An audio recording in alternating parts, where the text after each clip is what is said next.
یەکێک لەو کەسانەی کە زۆر پاکن سەلامی خۆیان لەسەر بێ مەلائیکەن. ئەو مەلائیکانەی کە عەرشی خوای گەورە هەڵدەگرن و هەڵیان گرتووە، 8 مەلائیکەن سەلامی خۆیان لەسەر بێ، زۆر گەورەن مەگەر خوای گەورە خۆی بزانێت چەندێک گەورەن. حتى پێغەمبەری خوا فەرمێ صلی الله عليه وسلم خوای گەورە ئیزنی داوم باسی یەکێک لەو مەلائیکانە بکەم کە عەرشی خوای گەورەیان هەڵگرتووە، بەس تەنهایی لە نەرمایی گوێچکەیەوە.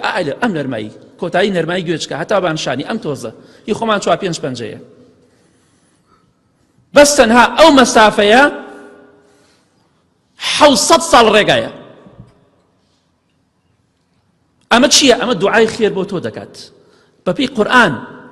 ئەم 8 مەلائیکە گەورە سەلامی خۆیان لەسەر بێ و مەلائیکەی تریش بە هەمان شێوە، ئەوانەی کە لە دەوری عەرشن هەمویان دەڵێن ربنا وسعت كل شيء رحمة وعلما فاغفر للذين تابوا واتبعوا سبيلك.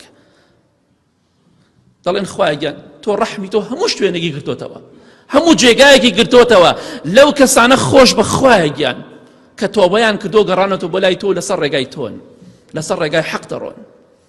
پێت خۆشە مەلائیکە دوعای خێرت بۆ بکە؟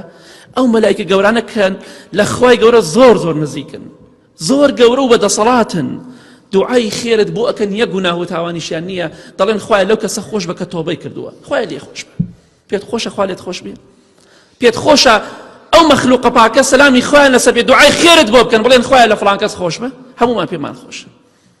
دەی با بیسەلمێنین، بەکردەوەکانمان بیسەلمێنین، بەردەوام بڵێن خوایە گیان لێمان خۆش بە، خوایە گیان ئێمە تاوانبارین لێمان خۆش بە، ئەستەغفیر الله، بەردەوام بڵێ.